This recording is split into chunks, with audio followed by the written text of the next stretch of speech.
माता सीता के चूड़ामणि का रहस्य। चूड़ामणि की उत्पत्ति।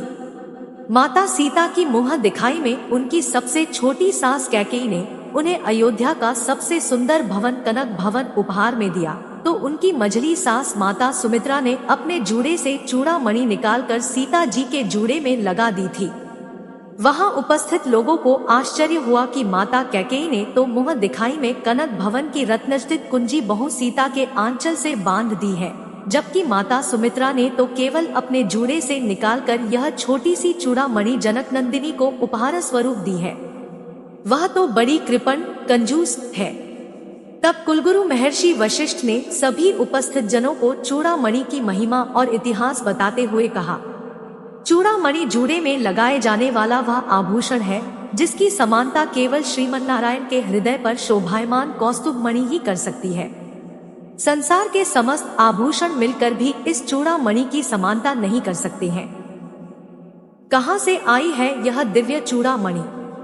देवताओं और दानवों द्वारा अमृत प्राप्ति के लिए किए गए समुद्र मंथन से एक एक करके 14 रत्न, 1 लक्ष्मी, 2 कौस्तुभमणि, 3 कलवृक्ष, 4 वारुणी सुरा, 5 धन्वंतरी वैद्य, 6 चंद्रमा, 7 कामधेनु, 8 ऐरावत हाथी, 9 अप्सरा रंभा, 10 कालकूट विष, 11 उच्चे श्रवा घोड़ा, 12 पांचजन्य शंख, 13 पारिजात वृक्ष, 14 अमृत कलश निकले।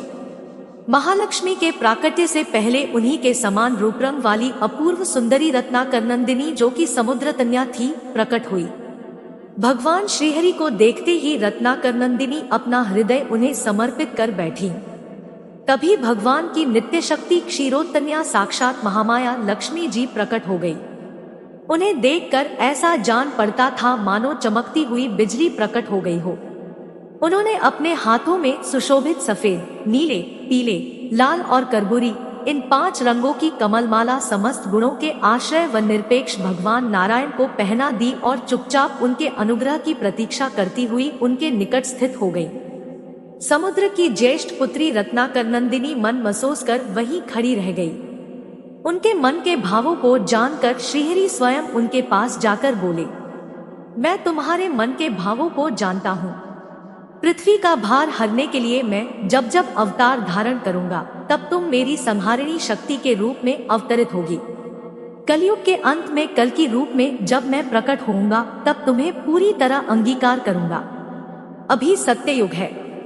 त्रेता और द्वापर युग में तुम त्रिकूट पर्वत शिखर पर वैष्णवी नाम से अपनी मनोकामना पूर्ति के लिए तप करो। तब रत्नाकर नंदिनी ने अपने पिता द्वारा दी गई रत्नजड़ित चूड़ामणि, जिसे विश्वकर्मा ने बनाया था, अपने जूड़े से निकालकर श्रीहरि को भेंट कर दी और तप करने के लिए चली गई। भगवान श्रीहरि ने वह चूड़ामणि पास खड़े देवराज इंद्र को भेंट कर दी, क्योंकि वह उसे ललचाई दृष्टि से देख रहे थे।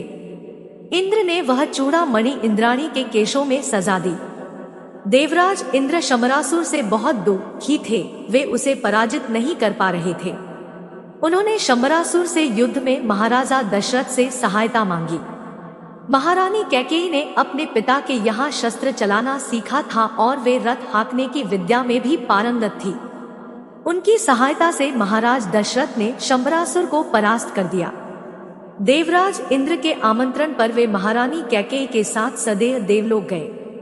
इस अवसर पर इंद्र ने महाराज दशरथ को स्वर्गलोक की मंदाकिनी के राजहंसों के 4 पंख भेंट किए और इंद्राणी ने चूड़ामणि महारानी कैकेयी को भेंट में देते हुए कहा, जिस स्त्री के केशों में यह दिव्य चूड़ामणि रहेगी उसका सौभाग्य अखंड रहेगा।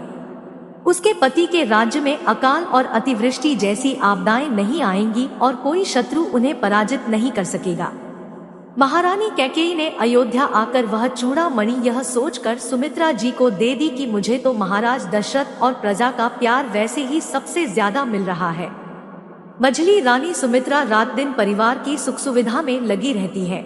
हमारा सौभाग्य सुहाग भी एक ही है, अतः इसकी असली हकदार तो सुमित्रा ही है। प्रभु श्री राम के विवाह के बाद मां जानकी की मुँह दिखाई की रस्म शुरू हुई। कृपा की मूर्ति महारानी सुमित्रा ने जब घूंघट की ओट से जनक दुलारी का मुख देखा तो वे बस उन्हें देखती ही रह गई और वात्सल्यवश नववधू को सौभाग्य का आशीर्वाद देते हुए उन्होंने अपने केशों से सजी चूड़ामणि को निकालकर जानकी जी के जूड़े में सजा दिया। वनवास के लिए जाते समय सीता जी ने काशाय गेरुआ साड़ी तो धारण कर ली, परंतु कुलगुरु वशिष्ठ और उनकी पत्नी अरुंधति के कहने पर आभूषणों का त्याग नहीं किया। रावण द्वारा हरण किए जाने पर वह पुष्पक विमान से अपने आभूषण जगह जगह डालती रही। लंका पहुंचने तक केवल चूड़ामणि ही उनके पास शेष रही थी। चूड़ामणि की महिमा जानने के कारण ही उन्होंने उसे अपने शरीर से अलग नहीं किया था। सीता जी की खोज में जब हनुमान जी अशोक वाटिका में जाकर श्रीराम की मुद्रिका मां जानकी को देते हैं और कहते हैं, मातु मोहि दीजे कछु चिन्हा, जैसे रघुनायक मोहि दीन्हा। चूड़ामणि उतारी तब दयो, हर्ष समेत पवन सुत लयो। मानस सुंदरकांड। तब वही चूड़ामणि सीता जी ने प्रभु श्रीराम को अपनी पहचान बताने के लिए हनुमान जी को दी थी। वह जानती थी कि जब तक यह चूड़ामणि प्रभु श्रीराम के पास नहीं पहुंचेगी, लंका का विनाश और रावण की पराजय संभव नहीं होगी। दोस्तों, कहानी अच्छी लगी तो लाइक करें, शेयर करें, कमेंट करें और चैनल को सब्सक्राइब करें। Thank you.